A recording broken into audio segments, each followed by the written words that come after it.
Hello, everyone, and good afternoon. Good afternoon. Hi. Welcome to Organizational Behavior. I'll be your instructor today. My name is Takenya Clark, and this is Organizational Behavior 628 with an emphasis in project management. So I'm going to start off by asking you guys a couple of questions. I just want to see what your prior knowledge is.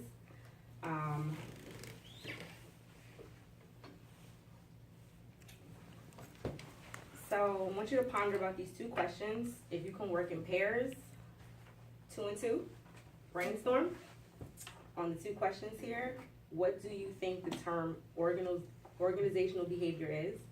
And why do you think it might be important in today's companies and agencies?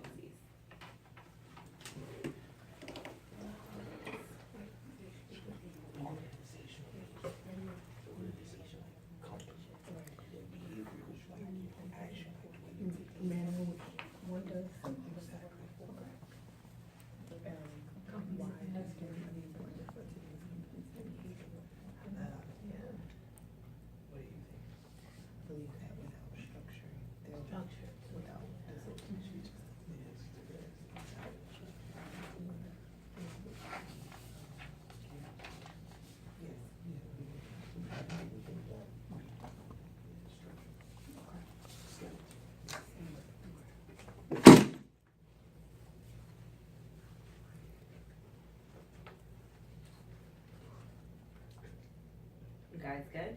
Yeah. All right. So I'm going to write down some of the terms that you guys come up with.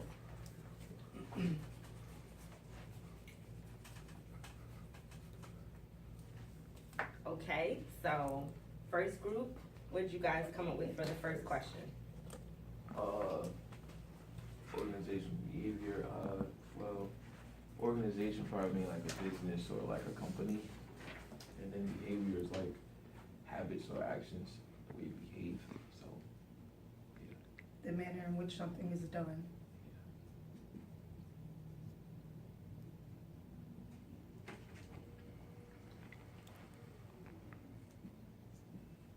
Okay, second group, what did you come up with for the second question? Or why do you think it may be important in today's companies and agencies? Because it reveals or it gives information regarding like the patterns and things of a company in order to make it successful. So you kind of know what's needed, what needs to be taken away to kind of improve the business practice.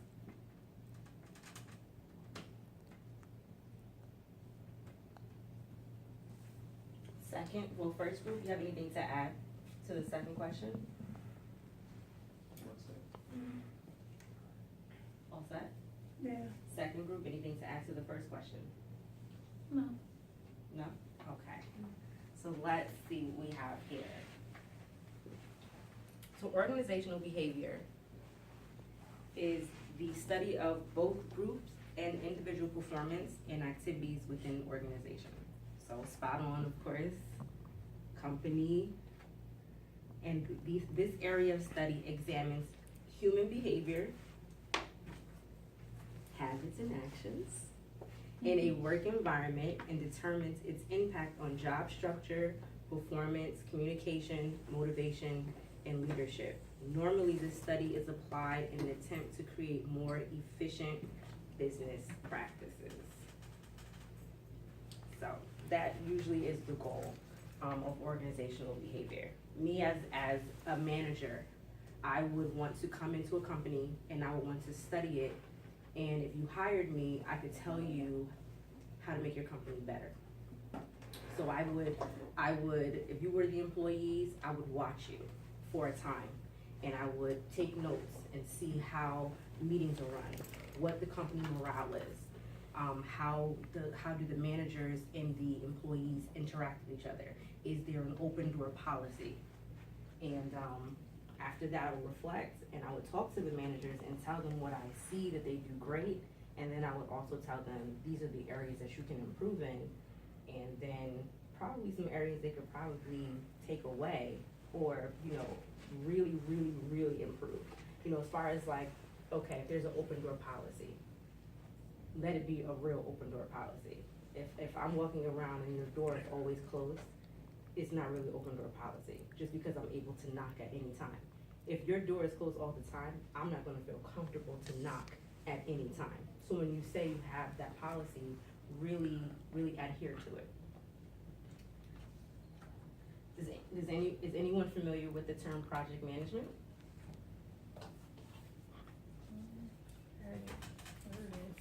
Heard it? What comes to mind when you think of project management? Managing projects. Managing projects. Managing projects. Anything else? Let's dig a little deeper besides surface.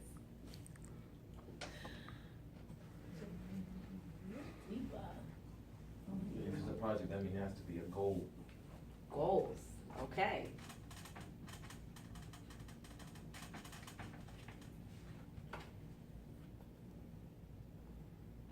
Anything else?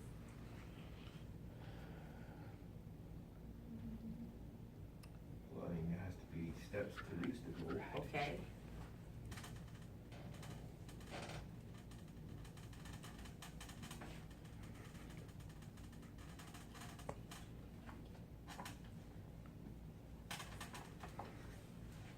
Okay, this looks like some steps right here, right?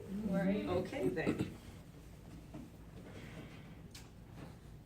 Project management is the discipline of initiating, planning, executing, controlling, and closing the work of a team to achieve specific goals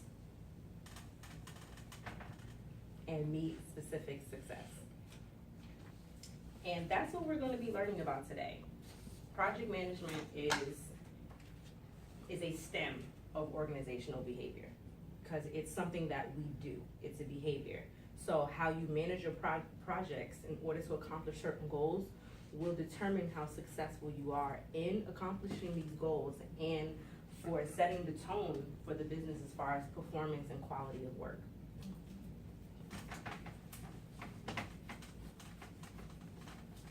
So we're gonna talk about how to identify the key elements of project management.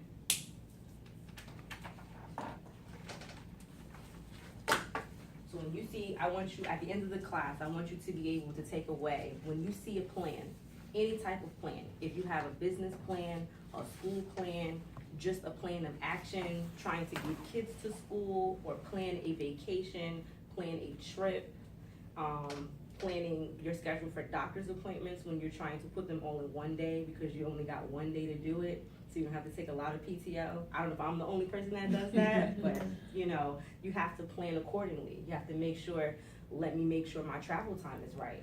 Let me make sure that if I get from A to B, is it during rush hour traffic? So, you know, if it was light, I could probably get from Dr. A to Dr. B in 20 minutes. But because it's 7 o'clock in the morning, there's probably going to be a lot of traffic. So I need to add on. So I can't make my appointment at, you know, 1 hour in between. Let me make it 2.5 hours in between to give me enough time. So, you know, you have to take those steps into planning, you know, a course of action. So we're gonna come over here, turn this way. We're gonna talk about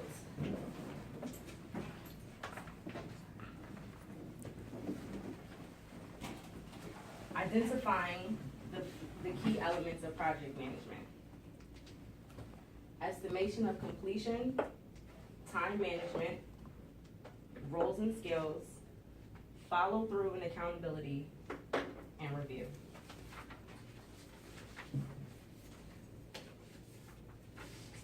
So estimation of completion is the date when the project should be complete. There should be a soft date or a hard completion date. Does anyone know the difference between the soft and the hard date? Would it be just kind of like the soft date is your, like it's possible, but it may change? Okay. But like the hard date is like your final, like it has to be completed by that time. Right. Right, that's correct. So if you have a soft date, that would basically be your estimation of completion. But it can change because there could be a hiccup somewhere, someone didn't follow through with something, so now there's a holdup, or something's wrong, or something changed. If you have a certain budget and you went over, and now we have to have a capital call for funding. So it's just like, now we need to wait on the investor's approval in order to get the money to continue the project, because we've gone over time and over budget. So now the soft date changes and the hard date changes.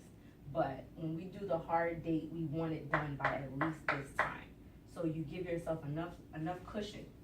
So if any hiccups happen, planning ahead, for things that are beyond our control, you should be able to hit your hard date at least, give or take, plus or minus a good amount of time. Time management is just what it says. It's the timeline of certain goals that need to be accomplished by the estimated date of completion. So we're already starting here with time management, talking about soft and hard dates. So we're gonna line everything up as far as let's line up the steps of what needs to be done. And then we're gonna add a time frame that's reasonable, that's realistic. The first problem that can happen in project management is not having realistic goals. So if you want something to happen within 3 months, I can say it's gonna happen in 3 months, but realistically, it's a 6 to 8 month project. So let's be realistic. You're gonna have people probably messing up, trying to rush, and getting things in order, especially if it involves money.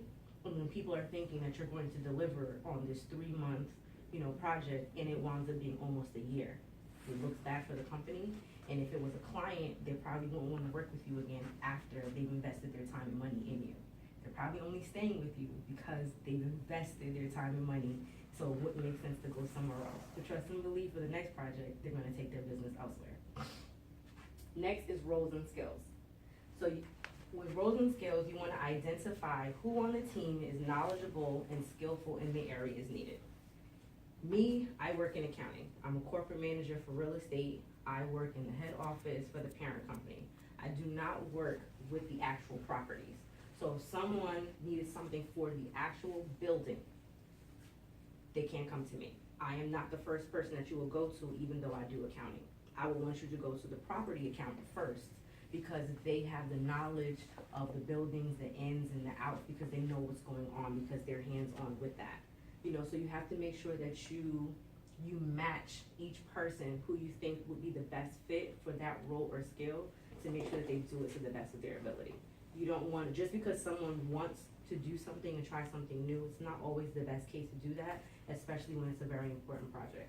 This is not the time to actually experiment per se. If it was something internal where there wasn't any dates, any due dates, timelines, crunch times, then that would be the time where that person could actually work on something. Or they could actually shadow the person who is most knowledgeable in this area, so they can learn what to do the next time, and they can actually step up and take on that role in the project. Next is follow through and accountability. It's just what it says. It's each team member has to be accountable to complete their portion of the work. Follow-up meetings discussing current and new strategies, as well as a timeline of updates, needs to happen. So it doesn't make sense for us to have an estimation of completion date. We're gonna give out the roles and the skills, whoever's, doing the work, and, we lined up and identified all the steps and the time if we don't have follow through. Because if we wait all the way until our soft date to get an update and no one has done anything, then we haven't done our jobs. We've missed a serious and most crucial of follow through and accountability. And as far as you being on the team, I trust you. So I trust that you're gonna do your work, but I have to hold you accountable as well. So I have to just make sure, hey, are you on top of such and such? Hey, did you do, such and such? Let's send it over. Let's have a meeting. Let's regroup. Let's see where we are. And let's check off our boxes. And now we'll see what we have left. And now we can see if we can move up the soft for a hard day, or we actually need to push it back, because we're in a different state where something seems to be more difficult than we thought it was going to be. And then the next is review. So after completing all these steps, review is the last one. It's just what it says. Review of the work by upper management needs to be done before the project can be completed. There's no point of doing all of this and there's no review. Everyone is good at their job, yes, but it's always best to have a second pair of eyes on something. And especially when it's an important project, you want it to be correct. You never wanna send it out to the client and they find the mistakes before you do. So then their question is, did anyone review this? You know, did someone look at this? And if they did, who's the manager? I want them off of the project because the fact that I can find that I'm paying you to do that is a problem. So these are the 5 key elements in a project management plan. If you follow these, it will bring you success and you can accomplish a lot with just these steps alone. There's probably more, but these are the 5 that I find very crucial. These will give you a serious foundation, a serious base, and as long as the foundation is good, then the project is gonna be successful. So what we're gonna do is, we are gonna do a case study. So if you refer to your handouts,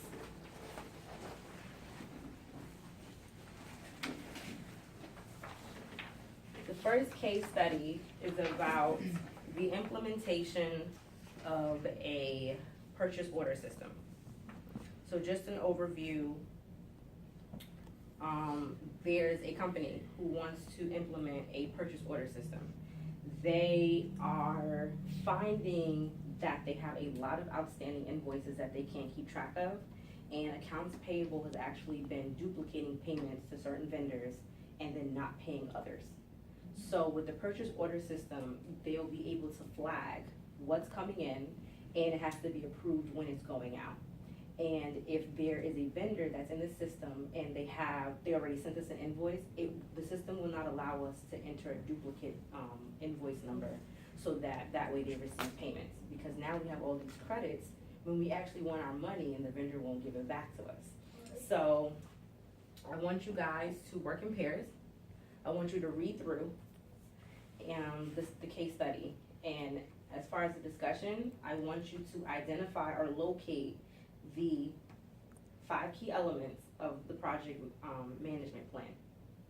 So, and when you find them, I want you to circle them or underline them, highlight them, you know, whatever your pick, so I can see what keywords stood out to you that lets you know, like, this is the estimation of completion. This was the review portion. Sure. These are right here. Okay. Put it back on this one. Yeah. Okay.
If anyone needs any help, just let me know.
guys good?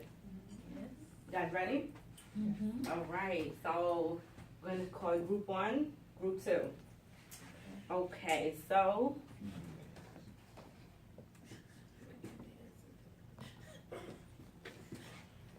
So case study one.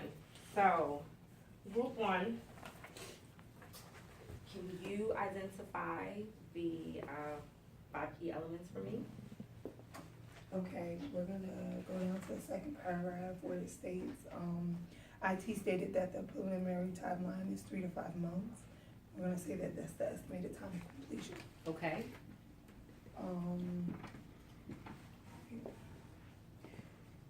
If you go a little further down, it says IT will be handling the scripts and backend on the system and will give us an update in a month. We're gonna say that's the time management. Okay.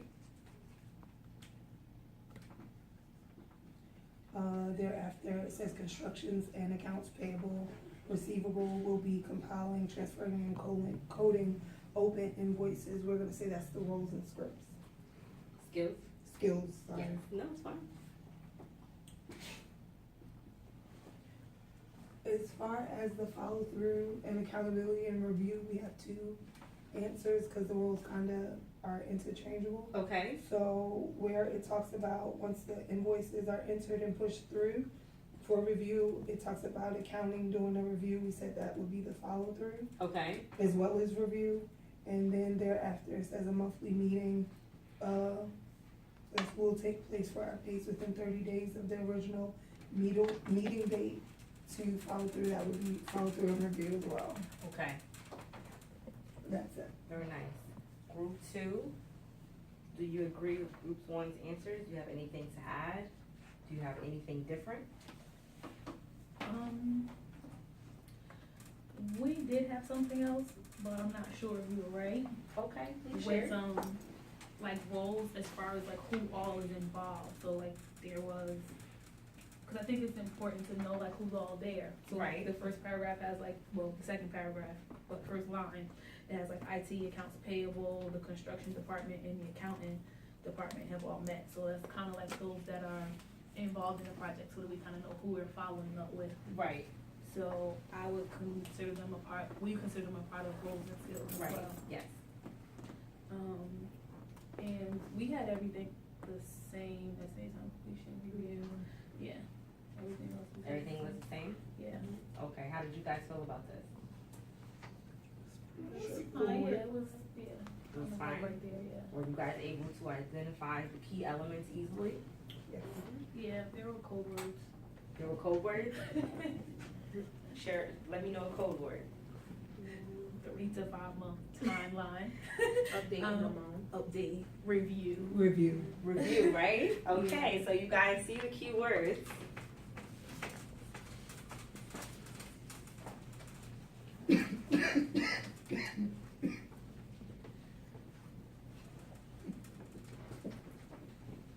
You all right? I'm good. I'm met. Oh. Okay, so you guys saw time for months, Right. you saw review, Update. what else? Monthly meeting, Handling. handling, Timeline. timeline.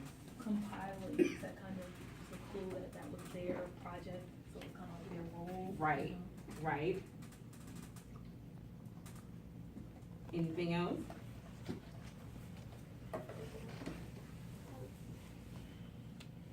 This is good stuff, guys. It was really good. You guys didn't miss anything.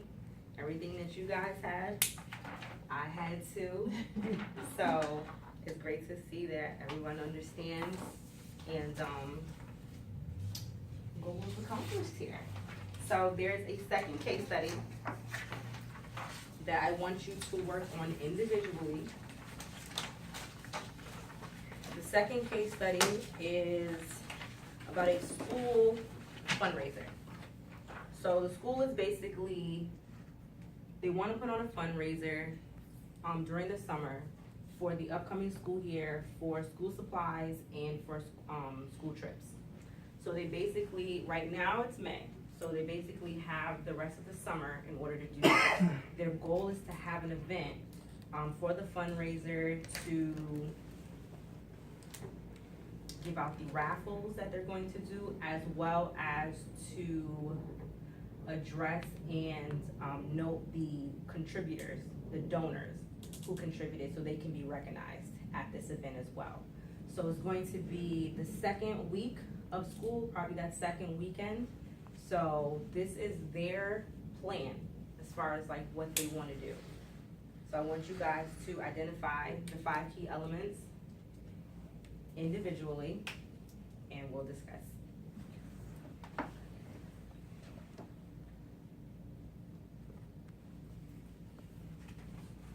You can do the same thing this time again, highlight and circle keywords so we can discuss them.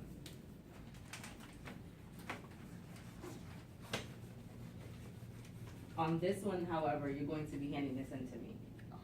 So this will be graded.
Guys need a little more time? Yes, please. Okay.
Did